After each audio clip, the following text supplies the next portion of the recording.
folks, you're with Tacitus Today, your pushback channel, and thank you for joining this radio, audio, no pictures live stream.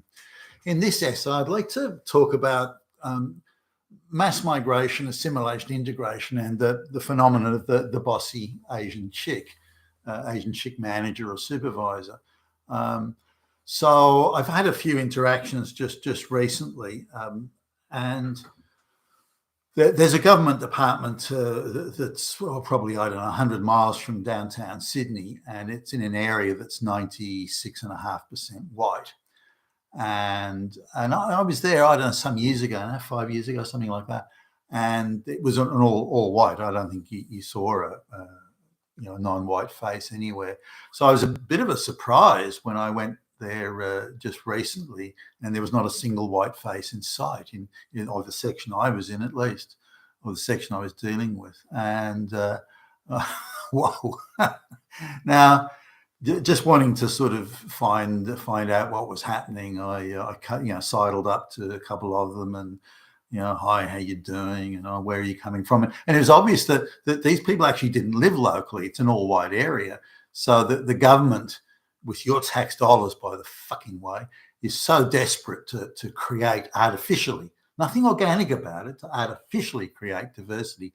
They're actually bussing in people from 50 miles away into these jobs. So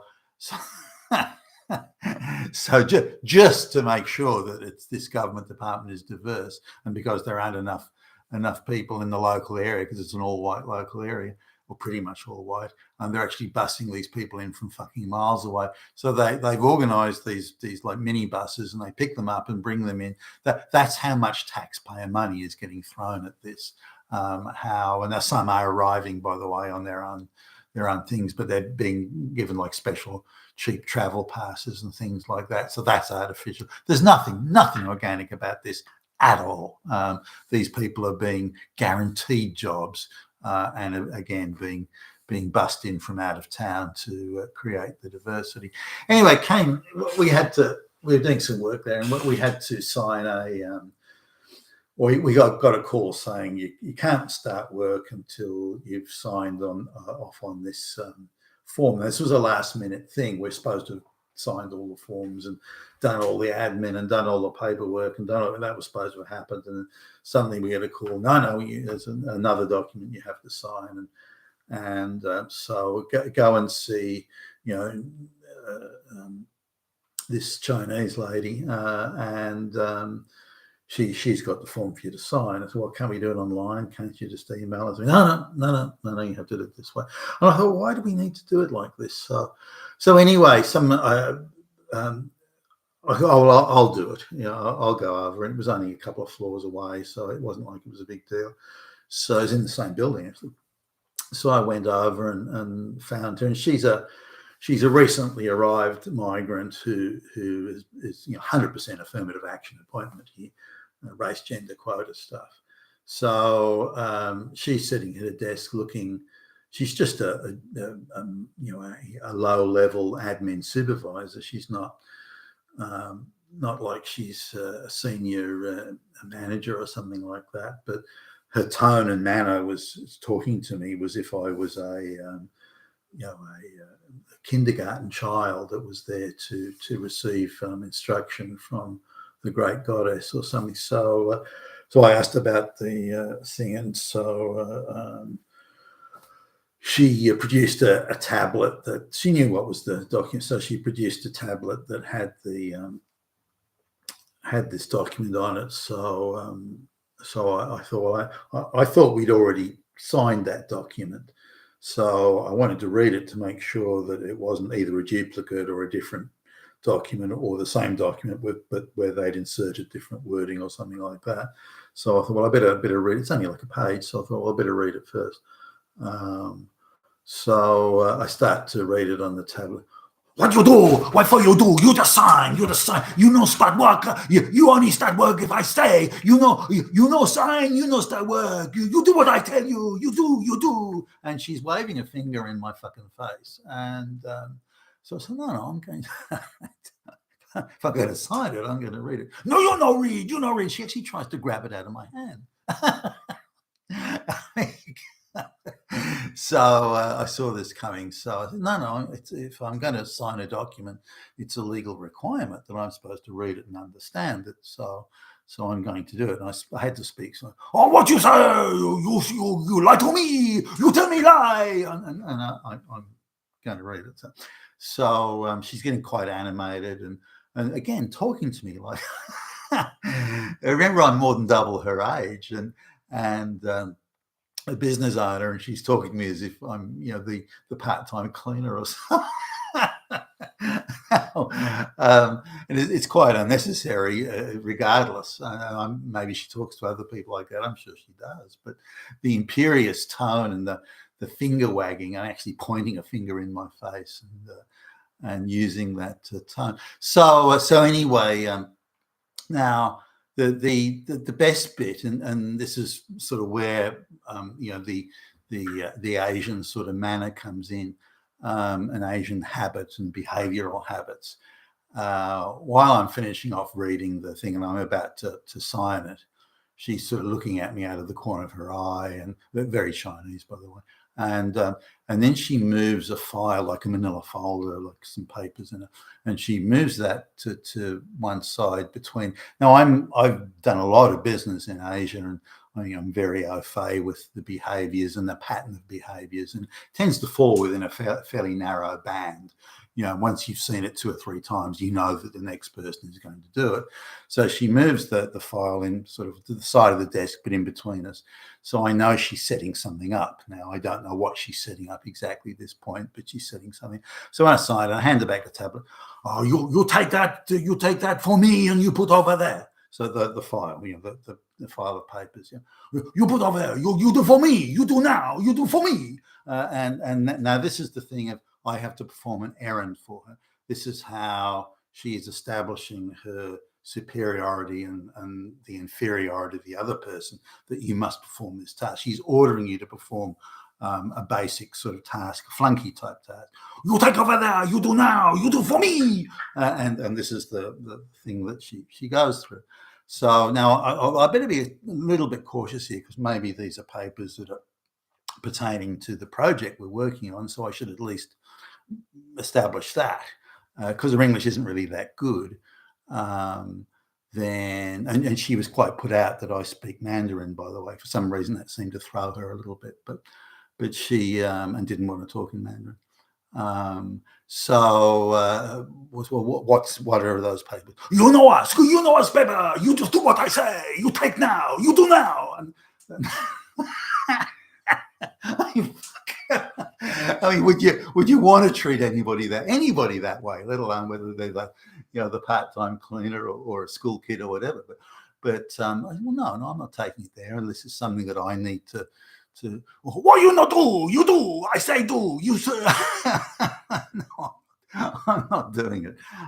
And this particularly seemed to put her in a rage. So her effort to establish a superior and subordinate sort of interaction, and I wouldn't participate in it, which seemed to it did upset her. So anyway, that was but this sort of behavior I'm seeing more and more. Now I want to contrast it with when I was doing business travel around Asia, and I did a fuckload of it. I hardly ever encountered that same attitude. So it's an attitude they get when they come to the West. They weren't like that, certainly not by my reckoning, at least. Now there were some differences. I was the white guy representing the rich white company at a time when this is before the self-hatred of the West had started to get established, and before China was the bigger player there. So we're talking beginning in the 1980s. That's how long ago it was. And I was only a young guy, like I was in my early 20s. And so when I started doing that traveling, but I was the guy handing out the goodies, handing out the distribution agreements, handing out the promotional fees, and handing out the advertising dollars and that sort of thing. And I had, when I was younger, I had quite a lot of controls on me. I couldn't make that many decisions at that point. So really it was, I had to sort of gather the information, go back to my bosses in the head office and explain to them what was happening, and they would say, "We'll do this, do that." So I wasn't the decision maker. Nonetheless, they grovelled and I was quite taken aback by the grovelling, the level of grovelling, because the Asians are very, very good at that sort of grovelling. But I don't recall any women talking to me like that. And when I was a young man, women who were older than me, and there was a time, I think I went to Hong Kong once, and there was they were having some crackdown for terrorists or something. Something was going on, and there was this sort of heightened state of alert, and the one of the police officers at the airport, or customs officers, I don't remember which, was a woman, and she was quite brutish in her manner. But that's probably the only time I can really think that I came about, whether it be in hotels or whether it be... Now, that began to change when the globalists were pushing the white country self-hatred stuff and propaganda, that all white people were colonial Nazis. That sort of thing was sort of... as that began to get traction, it became very different. And I've mentioned this before. I was on a train I can't remember which Asian country it was on, but I'd actually managed to get a day off. Like the plane left midnight that night, and I had quite a big appointment in the day. They'd cancelled or moved it to another time, and I was coming back a few weeks later. So I got the day off, and I was catching the train to go to some tourist historical place of historical interest I was heading off to. And there were some school kids there, or maybe first year uni, but I think it was like senior high school. And they were talking amongst themselves, and I spoke enough of the local language to kind of get the gist of what they were talking about. And one of them came up to me, and this is a kid, and by this stage I'd have been like 30 maybe. Maybe even a little bit older, and the kid came up to me and said, the time, and I'll paraphrase here, the time of the white man is over. The big all-powerful white man, your time has passed. We now, the Asians, we now are the masters of the universe, and we will tell you what to do, and we don't have to suck up to you anymore, and we're going to put you white people in your place, and you just wait and see. This is like a fucking school kid, for Christ's sake. So times were changing, but even up until recently, if I go to places like the Singapores and so on, there's none of that imperiousness that you see when the Asian chicks come here. Now, even girls from, young women from Singapore, when they come to Australia for, say, on assignment at one of the big consulting firms, they do the same thing. They do this imperious, girl boss shit, and where they talk you that way. You do this for me now. Now, here's another sort of quite small example, but I was just at a grocery store in the city, which is like in this grocery store, I don't think there's any white people working there. They're all sort of Chinese.